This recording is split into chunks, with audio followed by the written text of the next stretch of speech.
Let's bring in our panel early. Fox News senior political analyst Brit Hume, Harold Ford Jr., former Tennessee congressman, CEO of Empowerment Inclusion Capital, Kimberly Strassel, a member of the editorial board at the Wall Street Journal, and Trey Gowdy, former congressman from South Carolina. Brit, you covered Colin Powell for many years. Your thoughts on this day? Well, he was a giant whose influence spanned at least three administrations, that of Ronald Reagan, that of George H.W. Bush, and that of George W. Bush.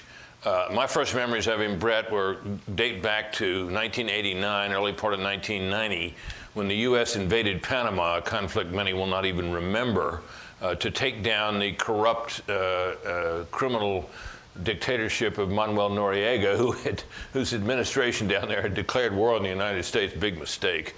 And Powell came to the White House to brief. This was at a time, Brad, it should be remembered, when skepticism about the utility of American military force was very much in vogue. And Powell's briefings were absolutely dazzling, convincing, authoritative, crisp, clear, very much like Powell, the man himself. And it really served to put to rest, I think, the doubts that had begun to grow. And of course, he later was an architect, a major architect of the first Gulf War, as Jennifer described, which was a thunderous military success for which Colin Powell, I think, deserves a great deal of credit. He planned it, he defended it. He was a big part of it.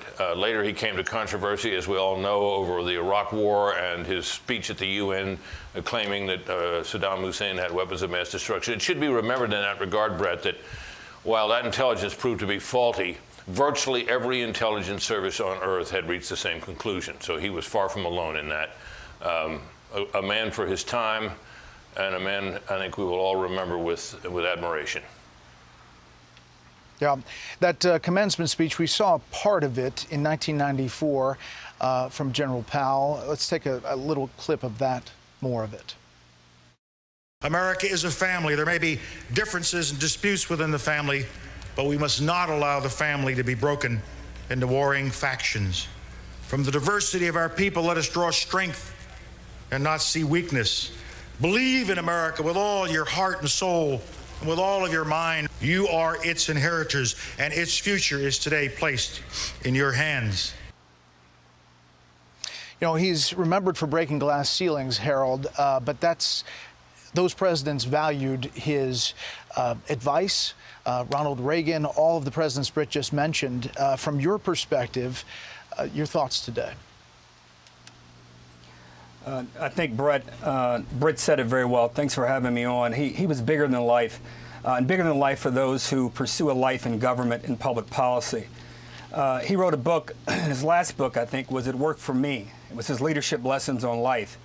And there were 12 or 13 lessons, but all of them stand out, but really 3 stood out for me. He said, get mad, then get over it. He said, be kind. He said, share credit. If we could have more of our leaders exemplify that in business, politics, academia, and media, we'd be a different world. We'd live in a different world. Now, he wasn't partisan, but he was principled. He was kind, but he was a quiet and undeniable force for all the presidents and leaders, not only American presidents, but foreign leaders who he gave advice to, those who sought his advice in the process. I was reminded, as I said earlier, Brit and I were on earlier, he soared above the politics, Colin Powell did. And that was one of the reasons why I think there was some ambiguity around his politics all the time that he served the Bush family and the Reagan family as presidents.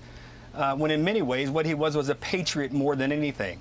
And I think the gratitude we owe him, for those of us who love politics, those of us who've been in it, and those who seek to serve, is to remember all of his lessons.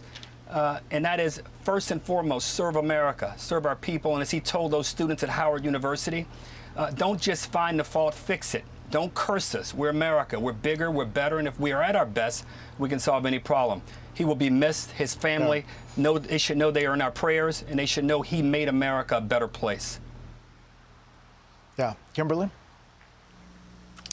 You know, I've always thought when you look at Colin Powell, his real legacy is not so much any of his individual actions, although there are obviously some very important ones. And one that people forget is the incredibly important role he played in the wake of Vietnam of rebuilding a military that had been racked by discord and demoralization. That was very important. But the legacy is really in the example of his life and his service, which is rooted in that opportunity of America. It's hard to find someone who came from more modest means. He was born of 2 immigrants from Jamaica, grew up in Harlem, to reach higher military or diplomatic heights. I mean, we have been going through his list of titles, and he always credited America for that opportunity, and he paid it back so many times over in terms of his service. And so that, to me, is just the example of his life is what people are going to remember.